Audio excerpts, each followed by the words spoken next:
ओम नमः शिवाय।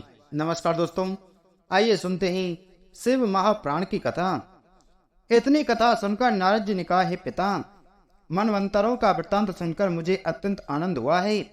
अब आप मुझे 7वीं वैवस्वत मनवंतर का जो इस समय व्यतीत हो रहा है सब वृत्तांत सुनाने की कृपा करें। इस मनवंतर में जो राजाओं की कथा हो उन्हें भी कृपा कर कहें। ब्रह्मा जी बोले, हे पुत्र, अब मैं तुमसे वैवस्वत मनु की संतानों की कथा कहता हूँ। वैवस्वत मनु की संतानों में अनेक धर्मात्मा राजा उत्पन्न हुए। उनकी कथा पुण्य को बढ़ाने वाली है। हे नारद, सूर्य का जन्म कश्यप से हुआ। सूर्य की संज्ञा नामक स्त्री द्वारा श्राद्ध देव तथा यम नामक 2 पुत्र एवं यमुना नामक एक कन्या का जन्म हुआ। संज्ञा मैथुन के समय सूर्य के तेज तथा बल को सहने में अशक्त हो गई। तब उसमें यह सामर्थ्य न रही कि वह सूर्य के साथ फिर भोग करे। अस्तु उसने मैथुन से छुटकारा पाने के हेतु अपने ही समान एक दूसरी स्त्री को उत्पन्न करके उसका नाम छाया रखा। जब छाया ने उससे अपने उत्पन्न करने का कारण पूछा, उस समय संज्ञा ने यह उत्तर दिया, मैं तो अपने पिता के घर जाती हूँ। तुम मेरे बदले यहाँ रहकर मेरी तीनों संतानों की अपनी संतानों के समान समझकर पालन पोषण करना तथा यह प्रयत्न करना कि कोई भी व्यक्ति इस वेद को न जान सके। छाया ने यह बात स्वीकार कर ली। तब संज्ञा अत्यंत लज्जित हो अपने पिता के घर चली गई। जब संज्ञा के पिता को उसके आने का कारण ज्ञात हुआ, तब उसने अत्यंत अप्रसन्न होकर संज्ञा को धमकाया तथा यह कहा कि तुम्हें अपने पति के घर रहना ही उचित है। यह सुनकर संज्ञा अपने पिता के घर से निकल घोड़ी का स्वरूप धारण कर उत्तर दिशा की ओर एक वन में चली गई तथा व्याकुल होकर वही इधर उधर भ्रमण करती रही।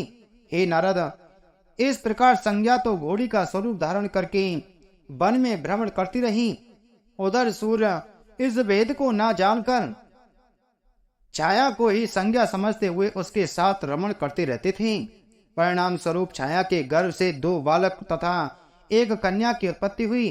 पहली बार उसके गर्भ से सावर्णी नामक पुत्र उत्पन्न हुआ जो 8वां मनु होगा।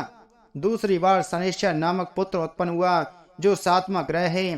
तीसरी बार तप्ती नामक एक कन्या उत्पन्न हुई जिसका विवाह सावर्णी मनु के साथ हुआ। जब छाया को संज्ञा की भांति रहते हुए बहुत समय व्यतीत हो गया, तब उसकी बुद्धि में विरोध उत्पन्न होने से वह अपनी संतानों से अधिक प्रेम करने लगी तथा संज्ञा के पुत्रों से घृणा कर उठी। श्राद्ध देव तो इस बात को सह गए, परंतु यम को छाया का ऐसा व्यवहार देखकर अत्यंत क्रोध हुआ और उन्होंने उसे मारने की इच्छा से अपना पांव ऊपर उठाया। उस समय छाया ने अत्यंत क्रुद्ध होकर यम को यह शाप दिया कि तुमने जो पैर मेरे मारने के लिए उठाया है वह तुम्हारे शरीर से अलग होकर गिर पड़े। हे नारद, इस शाप को सुनकर यम अत्यंत क्रुद्ध हो सूर्य के समीप पहुंचे तथा उन्हें सब हाल सुनाते हुए यह प्रार्थना की, हे पिता, आप ऐसी कृपा कीजिए जिससे मेरा पांव गिरने से बच जाए। यम की बात सुनकर सूर्य को अत्यंत आश्चर्य हुआ और वे सोचने लगे कि यह क्या आश्चर्य है जो माता अपने पुत्र पर इस प्रकार क्रोध करती है। फिर कुछ विचार करने के उपरांत उन्होंने यम को धैर्य बनाते हुए कहा, हे पुत्र, तुम चिंता मत करो। मुझे अत्यंत आश्चर्य है कि तुम्हारे जैसे धर्मात्मा तथा सत्यवादी पुत्र को तुम्हारी माता ने किस प्रकार दोष लगा दिया है। संसार में किसी भी पिता में ऐसी सामर्थ्य नहीं है कि वह माता के दिए हुए शाप को दूर कर सके। हाँ, मैं तुम्हें यह वर अवश्य देता हूँ कि तुम अंग भंग हो जाने पर भी पृथ्वी पर नहीं गिरोगी तथा तुम्हें कोई कष्ट भी नहीं होगा। हे नारद, इस प्रकार यम को समझाने के उपरांत सूर्य ने छाया के समीप जाकर यह कहा, हे निर्बुद्धि स्त्री, तूने यह कैसा दुष्कर्म किया है। माता के समीप सभी पुत्र एक समान होने चाहिए। तू मुझे वास्तविक कारण बता। यह सुनकर छाया ने प्रारंभ से अंत तक सब सच्चा हाल कह सुनाया और यह बता दिया कि वह संज्ञा के रूप में यहाँ रह अवश्य रही है, परंतु वास्तव में संज्ञा नहीं है। यह सुनकर सूर्य अपने ससुर के घर जा पहुंची। वह जब उन्हें यह ज्ञात हुआ कि संज्ञा वन को चली गई है तो वे अपने तेज को कम करके संज्ञा को ढूंढने के लिए निकले। जब उन्होंने वन में जाकर देखा कि संज्ञा घोड़ी का स्वरूप धारण कर विचरण कर रही है तो उन्होंने स्वयं घोड़े का रूप धारण कर उसके साथ मैथुन करना चाहा। यह देखकर संज्ञा भयभीत हो आगे की ओर भाग उठी। उस समय सूर्य ने अत्यंत कामवश हो अपना वीर मुख मार्ग द्वारा संज्ञा के मुख पर छोड़ दिया। उस वीर के प्रभाव से संज्ञा की नासिका द्वारा 2 पुत्र उत्पन्न हुए, जो संसार में अश्विनी तथा कुमार के नाम से प्रसिद्ध हुए। अश्विनी कुमार देवताओं के वैद हुए।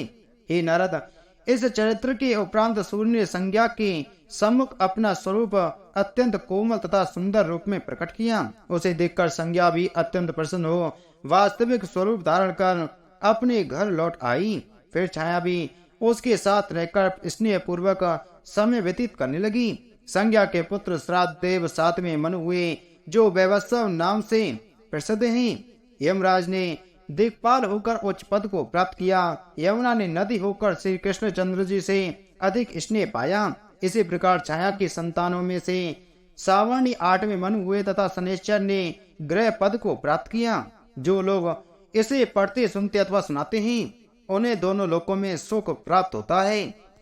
ब्रह्मा जी ने कहा, हे पुत्र, अब मैं श्राद्ध देव अर्थात वैवस्वत मनु के वंश का वर्णन करता हूँ। इस वंश के राजा बड़े तपस्वी तथा प्रतापी थे।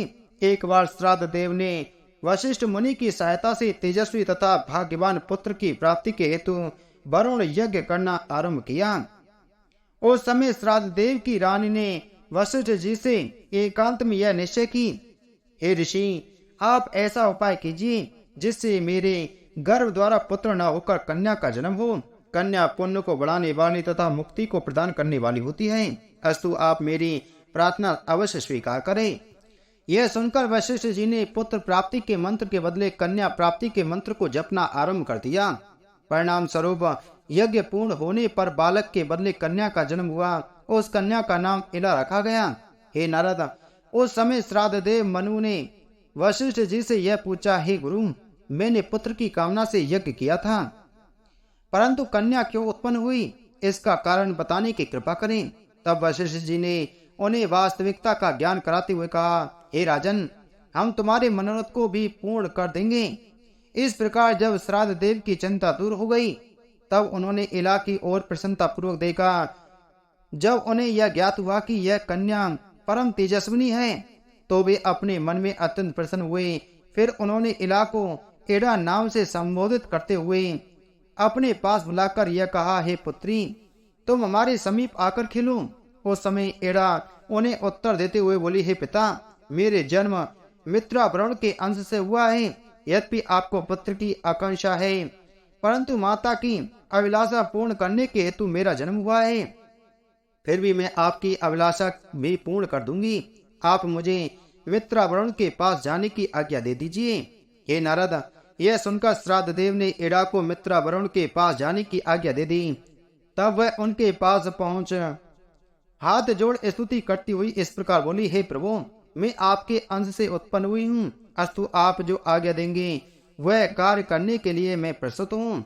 एड़ा के ऐसे वचन सुनकर मित्रावरुण ने अत्यंत प्रसन्न होते हुए कहा, हे एड़ा, मैं तुम्हारे विनय तथा सत्यवादिता से अत्यंत प्रसन्न हूँ।